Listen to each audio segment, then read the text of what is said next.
Ok, des nouvelles de la théorie de la clébardisation, on se remet à l'appeler comme ça du coup? Je sais pas, je sais plus comment l'appeler. Cette fameuse théorie dont j'ai essayé de vous parler mardi par rapport à Benoît Hamon. Benoît Hamon qui se met à soutenir Jean-Luc Mélenchon. Donc ma théorie c'était de dire, bon, il y a un rapport de force. Il y a un rapport de force. Et juste Mélenchon écrase tout le monde à gauche dans ce rapport de force. Et que du coup, bah, tous ceux de la gauche molle, de je sais pas quoi, etc., etc., il y a un moment donné, ils auront le choix entre soit soutenir Mélenchon en 2027 par pragmatisme, parce que quand même, ça reste des gens qui appartiennent à la gauche, et à un moment donné, ils n'auront pas trop le choix, ou alors se foirer lamentablement et disparaître. Ok? Je disais ça en parlant justement de Benoît Hamon, qui lui, peut-être est le premier à dire, oh, au final, peut-être qu'on sera lié à Mélenchon pour 2027. C'est le seul truc à faire. Vous voyez? J'avais dit ça. Ensuite, patatras. Benjamin Lucas, my man Benjamin Lucas, qui est de génération, qui est lié à Benoît Hamon, etc., décide de se présenter à la primaire de la gauche. Et j'étais en mode, putain, fait chier. Non, mais gros, j'ai dit de la merde. Nothing ever happens. Ce truc de ralliement, ça va pas arriver. Ou peut-être que ça arrivera plus tard. Et là, qu'est-ce qui se passe? Repatatras, Clémentine Autain n'exclut pas de soutenir Jean-Luc Mélenchon à la présidentielle. Pardon? Si jamais la primaire foire. Mais attendez, la primaire va foirer. Donc ça sent bon cette histoire, non? On va regarder l'extrait. On fait de la politique. C'est pas fort, attendez, je monte un peu. Hop là. Alors, On fait de la politique, on fait de la cuisine. Les Français qui nous regardent, je pense qu'ils sont saturés. Le spectacle que l'on donne, c'est un cirque. Moi, je dis qu'il faut que ça suffit. Ça s'arrête. Il faut que le Parti socialiste tranche. Et avant l'été, qu'il y ait un vote qu'ils veulent. Je ne suis pas membre du Parti socialiste. Ils se débrouillent. Ils arrêtent de faire ce congrès permanent du Parti socialiste. Sinon quoi? parce qu'on est en 2026 et ça suffit. On est d'accord. En vrai, ça fait un peu plaisir de voir les unionistes machin bidule qui nous cassent les couilles chier comme ça sur le PS en disant le PS, franchement, vous cassez les couilles, vous nous saoulez, qu'est-ce que vous nous faites là, décidez-vous, c'est insupportable votre histoire. Bah, en vrai, moi, je vois ça comme un bon signal. Clémentine Autain qui s'énerve contre le PS, je vois ça comme un bon signal. Hein. Quand même, il faut se remettre un petit peu dans le contexte sur le temps long, quoi. À un moment donné, le PS avait quand même retrouvé un petit peu de ses couleurs sous l'impulsion d'Olivier Faure, et on se demandait pas s'ils allaient pas faire une grande alliance avec le PS, ressusciter le nouveau Front Populaire autour du Parti Socialiste et faire une alliance de tout ce qu'il y avait dans le NFP, sauf LFI, pour tenter de corneriser LFI. Il y avait un moment donné, ça sentait un peu ça faisait un petit peu peur quand même, vous voyez?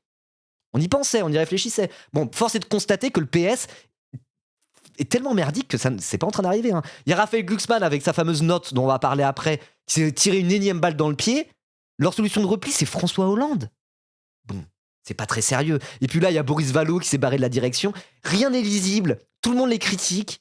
Et c'est une bonne nouvelle, c'est une très bonne nouvelle. Donc si même Clémentine Autain, elle se met à avoir un discours comme ça, moi je vois ça comme un bon signal. Voilà, je vois ça encore une fois comme un bon signal. Non, du Parti socialiste, Sinon en quoi? nous prenant en otage, parce que nous sommes tous otages de ce cirque et de ce spectacle. Pris en otage par le Parti socialiste. Donc j'appelle à ce que ça cesse, j'appelle les militants socialistes à prendre leurs responsabilités, à sortir de cette ambiguïté, de ce jeu de un coup oui, un coup non, etc. et finalement de ne pas choisir. Il est temps de choisir, nous sommes à 1 an de la présidentielle, maintenant chacun doit prendre ses responsabilités. Ok, bon bah bon ok, là-dessus je m'inscris pas spécialement en faux. Hein. Si son discours c'est de dire le PS ça suffit, là vous foutez trop la merde, vous cassez les couilles, décidez-vous une bonne fois pour toutes. Ouais, oui, c'est vrai. Ou alors décider le plus tard possible pour que ça soit le moins lisible possible. Mais bon, ok, d'accord. On voit où on va en venir. Très bien. Et donc Demander à Olivier Faure d'accélérer les calendriers. S'il le fait pas, il se passe quoi? Attendez, la semaine dernière, c'était Mélenchon qui prenait les gens en otage. Selon elle, sa parole veut air. Mais c'est ce que je dis depuis le début. La parole des hommes et femmes politiques à la télévision, si tu l'inscris pas dans un contexte et un rapport de force, tu peux rien analyser. Parce que c'est des politiciens et parfois ils disent un peu tout à leur contraire en fonction de la situation. Allô, les politiciens arrangent un peu la vérité en fonction de leur intérêt. Mais vous découvrez la politique ou quoi? Alors évidemment que c'est comme ça, Qu'elle soit contredit, et c'est ok, mais prenons ça comme un signal. Analysons ça en se disant, bon, pourquoi elle s'est contredit? Si à un moment donné, elle était en mode genre, ouais, Mélenchon, il casse les couilles, il prend tout le monde en otage, et là c'est plus le PS, du coup, qui casse les couilles que Mélenchon, parce que Mélenchon, au moment, c'était un peu plus prévu quand même, on le savait, il a quand même une certaine légitimité à dire, je vais repartir parce que j'ai fait 22% la dernière fois, quoi. Donc bon, vous voyez? S'il n'y a pas de primaire, si cette primaire, comme le dit François Hollande, est morte, que faites-vous? Alors, D'abord, j'ai du mal à me situer dans cette perspective parce que je pense que le sésame, c'est cette primaire. Oui. Donc moi, jusqu'à l'été, je me battrai bec et ongles, j'ai la foi du charbonnier pour que cette primaire existe. jusqu'à cet été. Donc ce n'est que partie remise. On verra ce qui se passe à la fin de l'année. C'est à la fin de l'année que là, il va y avoir un truc de clarification là-dessus. Hein. Et que cette éventuelle théorie de la clébardisation finira par se vérifier. Ça sera à la fin de l'année. Jusque-là, on va continuer à être dans cet entre-deux. Tant que la primaire sera pas morte et enterrée, on sera dans cette espèce d'entre-deux, quoi. Alors, sachant qu'il y a le paramètre Ruffin. Ça se trouve, Ruffin, il va y aller en mode, je m'en bats les couilles, moi j'y vais tout seul. Et il va y avoir des ralliements à Ruffin. Mais peut-être pas. C'est censé être en octobre, la primaire, oui, tout à fait. Voilà. Bonnier pour que cette primaire existe. Ce qu'on fera s'il n'y a pas cette primaire, c'est la séquence après l'été. D'accord. Là, est-ce que vous pourriez être candidate hors primaire, pour être clair? Non, mais l'idée, c'est pas de rajouter plein de candidatures dans un contexte de division. Moi, Bah, on est d'accord. Lucide un peu. Moi, c'est ce que je dis depuis le début. Les unionistes, si à un moment donné, il y a une candidature Hollande, une candidature Mélenchon, ils sont en mode, on est unioniste, on va rajouter encore une candidature, ça n'a aucun putain de sens. Ruffin, a priori, c'est ce qu'il a l'air de vouloir faire. Parce que Ruffin est persuadé qu'il a une base populaire, solide, et qu'il peut choper une dynamique et devenir le candidat de la gauche. Il fait ce pari très risqué, moi je pense que c'est mort. Hein. Je pense qu'il va se faire moque totalement par Jean-Luc Mélenchon et que c'est fini. C'est fini pour lui. Son ambition l'a dévoré, il est acheté à la poubelle maintenant, vraiment. Mais Clémentine Autain, elle est beaucoup plus lucide, vous voyez. Quand elle dit ça, je suis en mode, bah oui, effectivement, c'est tout à fait cohérent. Là, pour l'instant, je la trouve cohérente. Ok, très bien. Et justement, c'est quoi le bout du chemin de cette cohérence? Et c'est là que ça devient intéressant. J'ai dit, je suis une candidate pour l'union, je ne serai pas une candidate de la division. Ça ne veut pas dire que je vais disparaître de la circulation, même si c'est toujours possible, si le carnage est total. Je chercherai à trouver du rassemblement qui n'est pas la candidature de mes rêves la plus large possible. Donc on verra ce qui est possible de faire. Mais chaque chose... Mais ça pourrait encore être Jean-Luc Mélenchon ou pas? Chaque chose... Ou Jean-Luc Mélenchon, il n'y aura jamais de ralliement de votre part à Jean-Luc Mélenchon. Vous m'entendez, je n'exclus rien. Y compris un ralliement Jean-Luc Mélenchon. Non mais je n'exclus aucune hypothèse. Aucune hypothèse n'est exclue. Ok. Le retour de veste en légende, bah je sais pas. Hein. Ah, ça me paraît pas incohérent. Hein. Je chercherai, avec mes camarades de l'après, quelle est la solution dans un contexte qui n'est pas celui que nous voulons, qui nous permettra d'être au plus haut et, je l'espère, d'accéder au second tour. Faut pas le dire trop fort non plus, mais évidemment, évidemment que faut le dire trop fort. C'est en mode genre, je me battrai jusqu'au bout pour que cette primaire ait lieu, mais si elle a pas lieu, on verra ce qu'on fait. Donc on va pas dès maintenant commencer à dire, bah ouais, alors si la primaire elle marche pas, voilà. Mais elle a dit rien n'est exclu. Non mais déjà, attendez, le fait simplement qu'elle dise rien n'est exclu, je n'exclus rien. Je sais pas, hein. C'est plutôt une bonne nouvelle, non? C'est plutôt un bon signal. Donc une chose après l'autre. Je ne renonce pas. Je suis pour l'union parce que je pense que c'est la condition pour gagner. Le voir négocier son poste de ministre de Mélenchon. Mais il y a aussi cet aspect-là, c'est ce que je disais. Il y a cet aspect-là, à un moment donné, bon. Enfin, ça c'est en cas de victoire de Jean-Luc Mélenchon. Mais dans tous les cas, il y aura des législatives en 2027. Si le bulldozer Mélenchon performe aussi bien qu'il a performé en 2022... Probablement qu'en 2027, les gens pour les législatives pourront pas se passer de LFI, pour ceux qui sont à gauche. Et les gens dans cet espace politique de gauche hors LFI, typiquement là où Clémentine Autain, mais aussi les Benjamin Lucas et compagnie y sont, à un moment donné, ils n'auront pas le choix. Soit ils feront un accord avec LFI, soit ils vont mourir. Et donc si la primaire meurt, moi je pense que... voilà. Donc la théorie de la clébardisation n'est pas invalidée. Voilà. C'est encore en suspens. On verra d'ici cet été, on verra d'ici la fin de l'année. Voilà. Bon. Mais du coup, on est dans cet entre-deux insupportable où, oui, bon, voilà, quoi. On est dans un jeu de dupes, encore une fois. Je call Ruffin perd sa circo en 2027. Bon, c'est compliqué à dire. Hein. Là, en fait, on peut pas vraiment encore prédire les législatives 2027 parce que les législatives 2027 seront dans la continuité de la présidentielle 2027. Comme il y a eu avec la NUPES en 2022. Hein. Les législatives 2022 ont été totalement structurées par la présidentielle 2022 et le fait que Mélenchon dise il faut m'élire Premier ministre, les gens. Ce truc-là. Donc en vrai... ça se trouve, Ruffin, il va pas perdre sa circo pour la simple et bonne raison que, imaginons qu'il y a Mélenchon au second tour, même s'il perd, il y aura probablement un élan de gauche pour les législatives. Voilà, parce que imaginons Bardella gagne face à Mélenchon, je pense que la gauche va être en mode genre, oula, on fait une grosse campagne unie, etc., pour tenter de mettre en minorité, quoi, ce genre de choses. Un élan? Un orignal? Non, un élan, bref. Quelles sont les conditions à remplir pour qu'il y ait la primaire? Il n'y aura pas de conditions à remplir. Parce que là, en gros, la primaire est déjà morte. La primaire est morte vivante. Mais il n'y a aucun monde où cette primaire a un sens, en fait. Il n'y a aucun monde où cette primaire a un sens. Et donc, si Clémentine Autain... On fait de la politique. Si Clémentine Autain, là, ce qu'elle est en train de dire, effectivement, c'est pas la seule à le penser chez les unionistes, il faut aussi voir ce que la base va dire. Il faut aussi voir ce que les électeurs vont dire. Si les électeurs, la primaire fait un gros prout, ça y est, on sait qu'il y a une candidature, on va dire Hollande. On sait qu'il y a une candidature Mélenchon. La primaire ne se fait pas. Les électeurs, ils vont pas réclamer une nouvelle candidature par-dessus les candidatures. Je pense qu'il y a une bonne partie des électeurs, y compris des électeurs potentiels des Clémentine Autain et compagnie, des écologistes, etc., qui vont se dire, il n'y a pas le choix, go Méluche. Et ça, je pense que ça va se faire.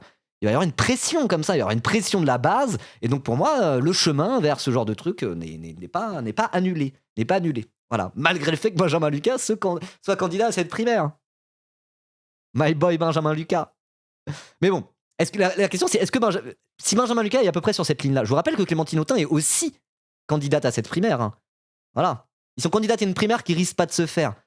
Donc, je veux dire, si à la fin, le choix qui est fait, parce que appuyé par la base, qui se disent ne rajoutez pas encore une candidature, on ne veut pas plus de candidatures aux candidatures, ne nous refaites pas un scandale Taubira 2022, je sais pas quoi. Si le peuple de gauche, si leurs électeurs potentiels font une pression comme ça soit Clémentine Autain, là, à peu près par rapport à ce qu'elle vient de dire, ou même Benjamin Lucas, malgré le fait qu'il essaye là de se donner un poids supplémentaire en se présentant à la primaire, je veux dire, la théorie de la clébardisation n'est pas annulée, si vous voulez, mon avis. Le seul truc, c'est que c'est souvent ça en politique et c'est insupportable.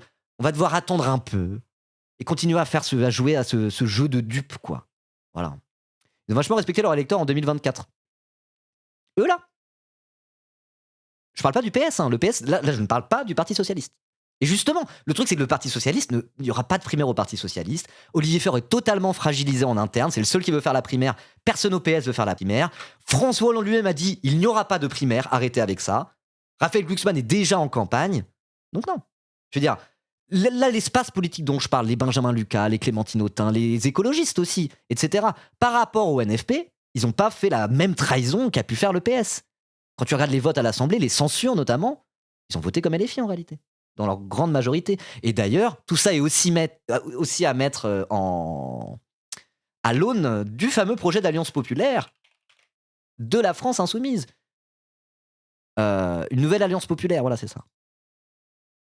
Jean-Luc Mélenchon propose une campagne commune de la gauche pour les sénatoriales, la présidentielle et législatives. C'est qu'il y a déjà une proposition de la part de LFI. LFI, ils font pas cette proposition-là pour rigoler. Vous voyez, c'est peut-être qu'ils se disent qu'à un moment donné, ils sont hauts dans le rapport de force, et s'ils proposent ça, tous ceux qui n'ont aucun avenir politique à part peut-être accepter cette proposition, bah peut-être qu'ils vont venir un peu. Et sachant que je pense aussi que la France insoumise fait le pari que tout un tas de gens à la base, d'électeurs de gauche, sont pour ça, se disent bon, Mélenchon est une force de frappe que personne d'autre n'a à gauche, Mélenchon est candidat, les unionistes, ou normalement, prenez vos responsabilités. Je pense que les filles tablent réellement sur le fait qu'à la base, ce discours-là prenne bien. Et voilà. Et quand on voit des Clémentine Autain qui, ça y est, maintenant déjà, n'excluent aucun scénario, y compris éventuellement se rallier à Mélenchon, voilà. Et qu'en plus, pour dealer un bon accord aux législatives, tout ce beau monde-là aurait peut-être besoin ça serait à leur avantage de soutenir aussi Mélenchon. Voilà, ils agitent la laisse, exactement, ils agitent la laisse. Voilà. Et d'ailleurs, c'est pour ça qu'ils parlent de sénatoriale, présidentielle, législative. En gros, c'est une façon de dire, me foutez pas des bâtons des roues pour la présidentielle, aidez-moi pour la présidentielle, je vous mettrai bien pour les législatives. C'est ça la proposition de LFI. On peut parler et gloser sur qu'est-ce que c'est la nouvelle alliance populaire par rapport au concept d'union populaire qu'il y avait il y a 5 ans. On s'en bat les couilles. Si on analyse les rapports de force, ça, c'est LFI qui arrive et qui dit « Eh les noisettes, elle est nulle là !» Au lieu de gesticuler comme des cucks. On vous propose un truc, vous nous aidez pour la présidentielle, on vous met bien pour les législatives. Malin, hein, habile.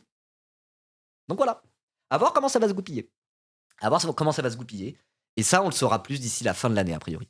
Je pense. D'ici novembre, octobre, ou peut-être même avant. Clémentine Autain parle de avant l'été, parce qu'il y a plusieurs paramètres. Il y a la décision finale du Parti Socialiste, la décision finale officielle du Parti Socialiste, on la saura à l'été à peu près.